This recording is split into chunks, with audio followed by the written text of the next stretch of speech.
Hello, good morning, good evening, whatever time you're watching this podcast. My name is Dan Roberts and I'm the host of Real Talk, Real Fundraising Limited's podcast. So we're going to be interviewing people like directors, fundraisers, whoever wants to talk to me really. And today we've got an incredible guest. This guest, his name is Kristan Neunie. Kristan Neunie has a PB of 75 in a week. He has a PB of 24 in a day. He's won awards because he raised 1.2 million for Cancer Research UK a few years ago. He's a close friend of mine. Ladies and gentlemen, please say hello to Kristan Neunie. How you doing, brother? Thank you for having me on, bro. I really appreciate that, man. I feel honoured. I feel blessed. You feel honoured and blessed? Yeah. Fantastic. Good. To be in the presence of the glorious one. Oh, no, let's not do that. Come on. That was a long time ago. Right. So, thing is, I'm going to try and start this the same, going on the same as I do with everyone from now on. So, like I said before in other podcasts I've done, we all know each other. We work with each other. Yes, we have. And when we talk about things, we talk about work. We don't really know much about where we came from, what we did, what we were like as kids. I mean, I think once you've been on the road with people for weeks or sometimes months on end, unfortunately sometimes sharing bedrooms, you build up a bond with these people, a bond that is in some ways stronger than your friends you have that are outside of work, but we don't really know where you came from. So my question to yourself is, where'd you come from? What were you like as a kid? What did you do before you got into fundraising? Oh, where I come from? Well, originally I'm from North London. What I was as a kid, that's a very complex answer, because growing up, most people, when they grow up, they're situated in one certain place and they kind of stay there for the duration of their life. In one area, they'll go to one school, one secondary school. They all kind of know everyone that's in their area. Right. However, with me, as a child, I kept on moving from place to place. I wasn't really situated in one area. So growing up, I had to get used to making new friends. I had to get used to knowing new people, knowing different backgrounds, different cultures. So that's kind of, as I've grown up, I've learned to adapt to different circumstances and situations. I think that's a really good skill to have, though. That's something that you can transfer that quite easily into fundraising, for example, or like other work environments. 100%. What are you about your hobbies? Did you do anything interesting? I used to play football. I know it's hard to looking at me now saying. Oh, yeah. Don't put yourself down, man. We're not about that here. But yeah, I used to love playing football. I still love watching football. I love going out. Anything sports related, anything that's competitive, I love doing that. So if we can go bowling, hockey, anything that's competitive, physical. Do you feel like you've got to win every time that you do? I've got to win. It's not about the taking part for me. It's about the winning. It's about being your best. Yeah. So, like, what about work-wise? What did you do before you got into the fundraising industry? Oh, so before then, I had many different areas of work. Mainly, I was a. You're gonna laugh. Go on. I was a traffic warden. Before then, I used to clamp people's cars. Oh dear. Yeah, I was also a bailiff as well. Oh God, I guess. It gets worse. It gets worse. Yeah. However, it was my time as a bailiff which made me realize it was fundraising that I actually wanted to get into. Okay. Yeah, it's because it was one day I was doing a job, and obviously if you've seen Can't Pay Will Take Away, you know what it's all about. I was doing a job with a young family, and it was halfway through doing the job there when I was realizing, look, I need to do something else. So I just it came up one day. I was just walking through the train station and I saw a bunch of people fundraising, and I could imagine it now, like then it must have been weird having someone come up to you and say, yeah, can I get a job? Because usually I've been fundraising for 10, 15 years now. No one comes up to fundraisers. Everyone wants to run away. So I was just like, listen, I want a job right now. And they were all too happy to take me on. And 8 years later, I'm here. I'm stood here now, or sat here now, rather. You're a veteran now, man. I am a veteran. You are a veteran. You've been in the industry up to 8 years now? Well, I've been with Real 8 years, but in total, I've been doing it for about 10 years. Yeah? Yeah. Do you like it still? I love it. I love it. This is the thing. It's like in this industry, sometimes you want to pull your hair out, and then other times you think to yourself, oh, I couldn't do like a real job. I can't. No. I've done office jobs. I've done office jobs, and I've sat in the office when it's dark at 7 o'clock in the morning, and come finish the office when it's dark at 7 o'clock at night, and you're like, where's my whole day gone? Where? And you're pushing pencils and you're on the computer. I'm like, no, that's not me. I'd rather be out talking to people, and each day is different. Yeah, this is true. Each day is different, and you get to speak to so many wonderful people. It's just like, I couldn't imagine myself doing any other job. Well, what was it like when you first started? I mean, when you first joined Real, for example, I mean, they expect a certain amount of productivity out of us when we first start, but they do give a lot of time for training and development and helping you like get your roots in and learn how to do the job. So when you first started, what was it like for you? I mean, did you take to it like a, you know? Oh, well, in all honesty, when I first started, I had the enthusiasm there because I knew exactly what I was getting myself into. Yeah. So the enthusiasm was there. I was ready and rearing to go, and absolutely, I was buzzing. My first week, I was buzzing. Like, I never forget it. After the 2 days of training, I was doing what we call road trips at the time. Okay. And they sent me off to Southampton. I was working with two guys in Southampton in the airport. I never forget it. My first day, I got 3 sign-ups. I was absolutely buzzing. And then for the following 2 days, I got a sign up. And I was absolutely buzzing, chuffed with that. The second week, absolutely crashed and burned. Well, yeah. I mean, this happens. It does take a while to become consistent in this line of work. It does. It takes a while to become consistent. However, because I had the enthusiasm, I was dedicating everything to it. I was coming in early, setting up by myself, leaving after everyone else. I was just really, really enthusiastic, and I wanted to make the best of it. Yeah. And I was willing to do whatever it took to make the best of it. And at certain points, it seemed like it wasn't enough. However, the manager that I had at the time, he actually had a lot of faith in me, and he kept on showing faith in me. And one day it clicked, and I haven't looked back since. Yeah. Yeah. That's good, that, man, because it's weird, isn't it? I think the best way to put this is that when you have that click moment, when you think, I can not only just do this, I can do this to a high standard, you feel like you've kind of found your calling in life.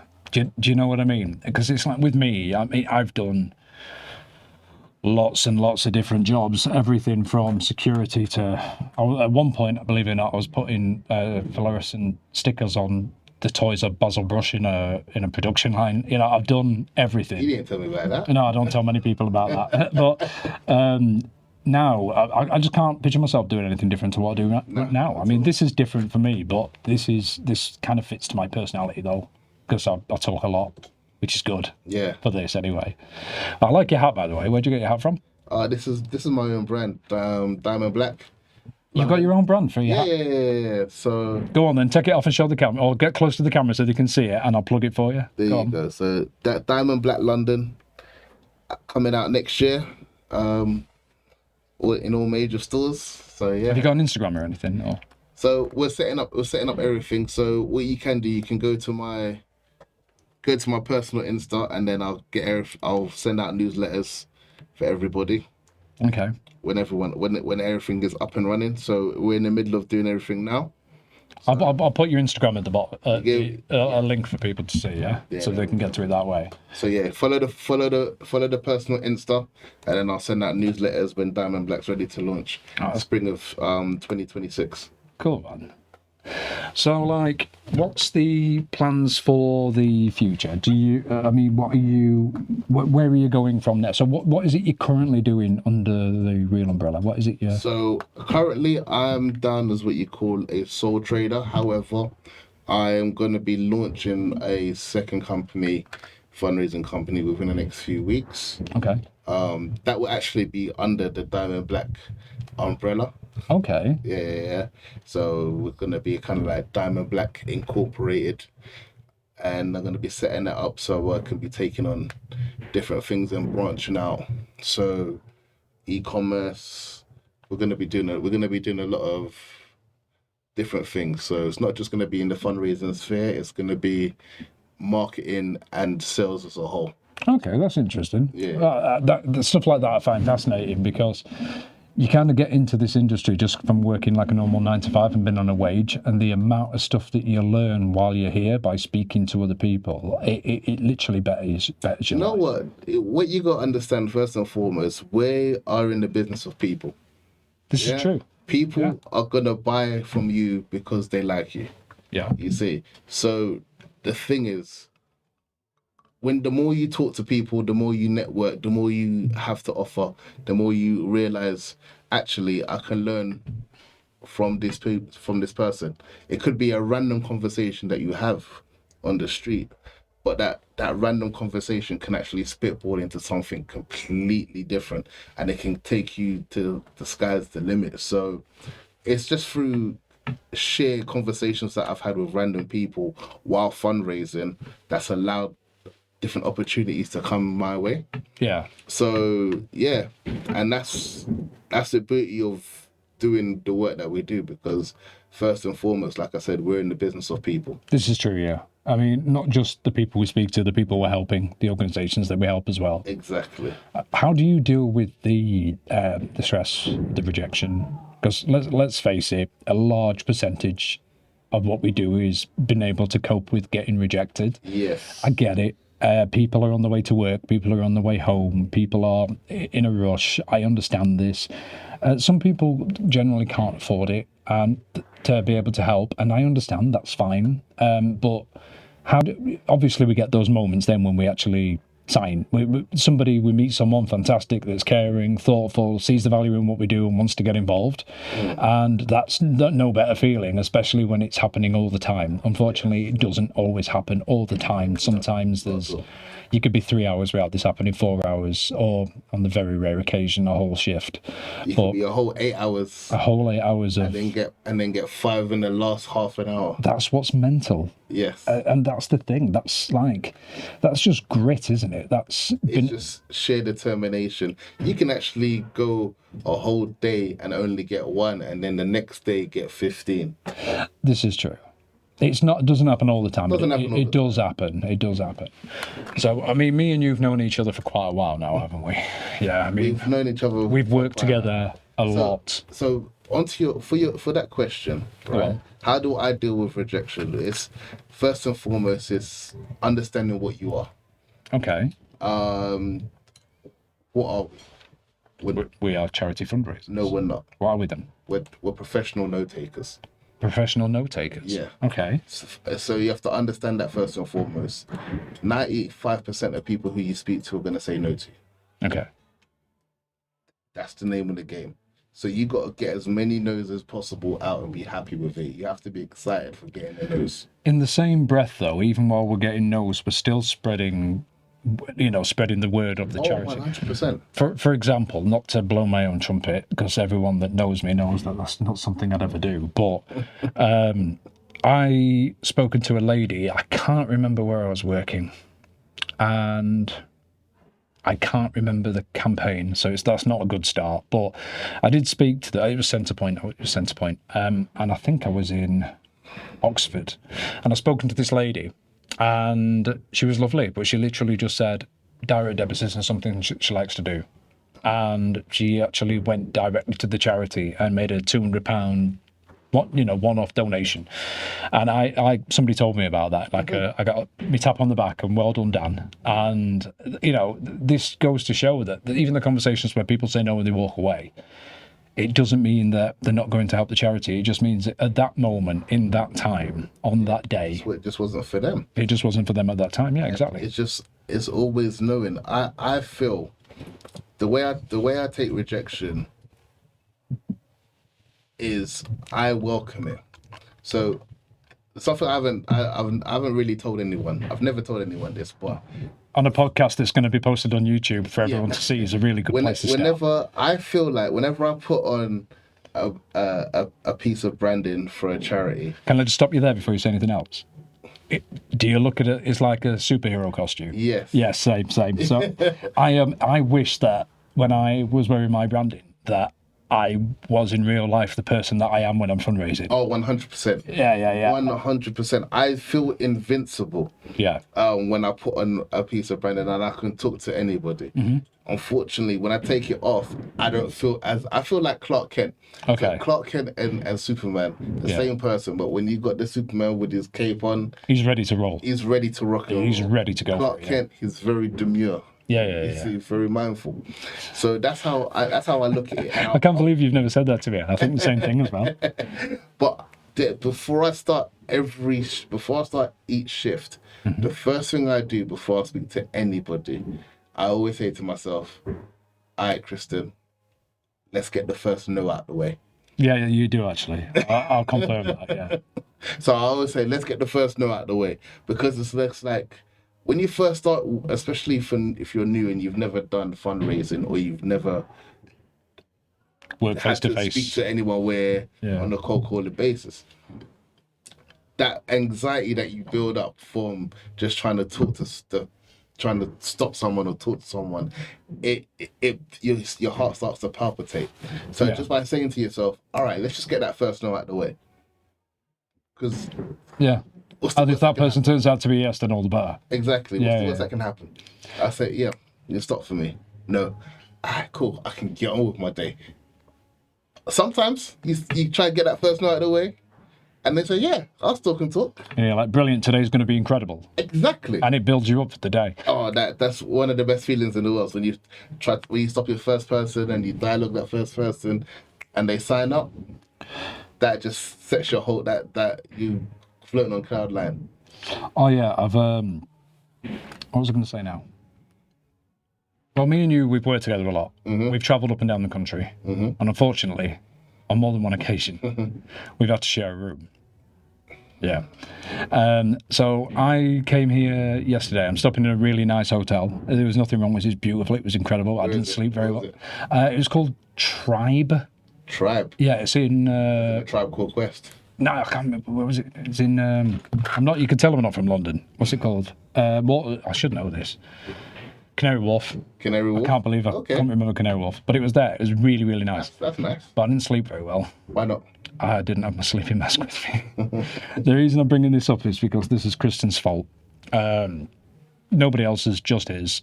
So the sleeping mask is not my fault. The sleeping mask is your fault, and so is the white noise. The white noise is your fault. The white noise might be my fault. Well, the thing is, me and Kristan, we've worked together a lot, and we've been in like lots of different places. And when people go to bed at night time, everybody's got a different way, a routine of how to go to sleep. Now, I like to sleep in pitch black, in silence, and Kristan likes to sleep with the telly on. But to be fair, the telly is muted.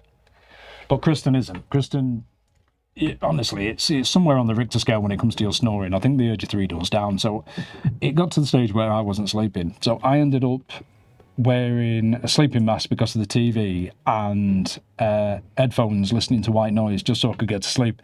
And I still do it to this day. And the most annoying thing is if I forget my mask or whatever and stuff like that, I really, really struggle to sleep. So I end up wrapping a t-shirt around my face or something. Really? And this is down to you. You are fully responsible. It's a nightmare. It is a nightmare because anyone who knows that he's really cranky in the morning, especially even hasn't had his coffee. No, I'm not very good at that. He's not a morning person at all. No. Yeah. I prefer the late shift. Late shift's always good for me. I mean, people are different though. I mean, like I'm going to be working some early shifts this week, and I'm going to do it reluctantly, but late shift is just what it is for me. I prefer it. I like to take my time getting to work and getting there and doing my thing, but it's different every day. What about you? Have you got any like funny stories about? Funny. Like, let's keep it PG, please. Funny stories. Funny stories from fundraising. Now, there's loads, obviously, but is there anything that you can tell us today that you find quite funny yourself? Quite funny. That is. I'll tell you a funny story. It was very frustrating story. Okay. When we was working in Coville one time, and we was working on the PDSA. Okay. Remember, and I was always saying like, for some reason Tuesdays just don't agree with me. I do remember that actually. Tuesdays just don't agree with me, and I just like, and no matter how much I say these things, you know, if you've seen me fundraise, I always make sure I'm very consistent. You'll never know if I'm in a mood or not. Yeah. I'm just like, what is going on? And I'm there talking to everyone, no. Talking to anyone, no. Will you sign up? No. And Dan is right next to me. You gonna sign up? Of course I'll sign up. You gonna sign up? Of course I'll sign up. Yeah, of course I'll sign up. I'm like, no. I'm like, what is going on here? How much did you finish on that day? It was like 15? 15, 16. Where about Coville? Coville. Yeah, about 15, 16. 10, 15 sign-ups you finished on that day. Yeah, something like that. I finished on 1. It happens to everybody. Like we've all had it. And I was upset.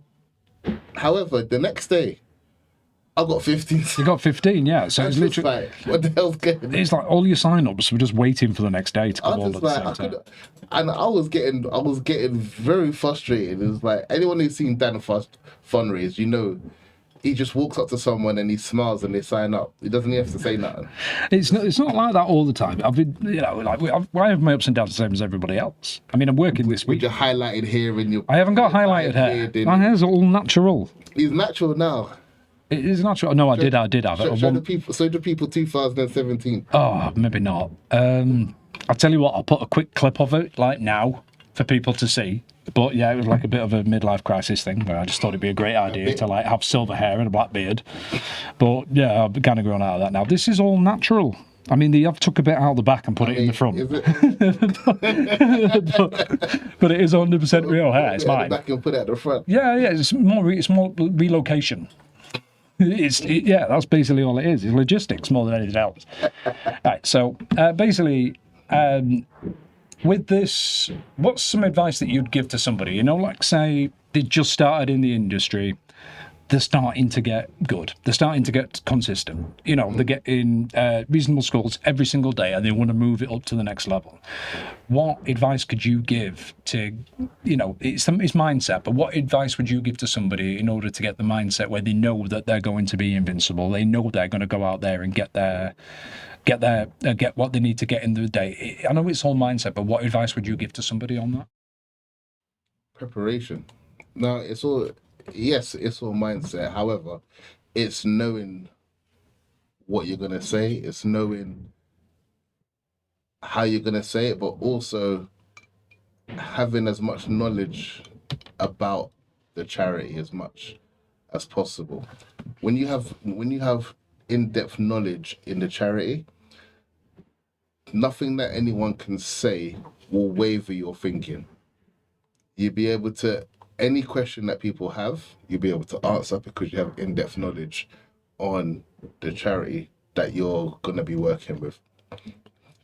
So that's what I will say. Make sure you have in-depth knowledge and keep consistent. When you're consistent, especially when you're having a bad day or a difficult day, just still keep consistent with it. Because it's going to happen. We don't actually say we have bad days. We say we have slow days. No, not so much slow. We have character building. Character building days. We've all had more character building days than we'd like. But at the end of the day, without those days, we wouldn't be where we are today. Oh, 100%. Now, it does build character. It does, man. It does. Well, what I'm going to do now, I'm going to say thank you very, very, very, very much for coming on today. Thank you for having me. No, man, it's been an absolute pleasure, and it's good to like speak to different people that are working in like not different parts of the sector that we're working in, but like going in different directions, like you with your new branding thing. I like that hat, by the way. I will definitely have one. If I get you on the show again, you've got to bring me one on. I'll get you A custom, yeah? one. Oh, man, I'd love that. That'd be brilliant. But yeah, bro, thank you so much for coming on, man. And I want to just say one more thing, which is this is not going to be just a one-off thing. I'm not going to just do a 2. This is going to go on for as long as I'm here. So if anybody else is interested in getting involved in the podcast and coming and just having a chat to me, we don't necessarily just have to focus on the work aspect. We can talk about stuff in general. The idea is that people can just get to know one another. There's a lot of directors out there that are bringing new staff in, and this is a really good way to get this video out so people can see who you are before they actually come and work for you, which is a really good idea. So what I'm going to do, I'm going to say thank you. I'm going to say goodbye. So with respect, ethics, activism, and love, I've been Dan Roberts, and this has been Real Talk. Take care. Bye-bye.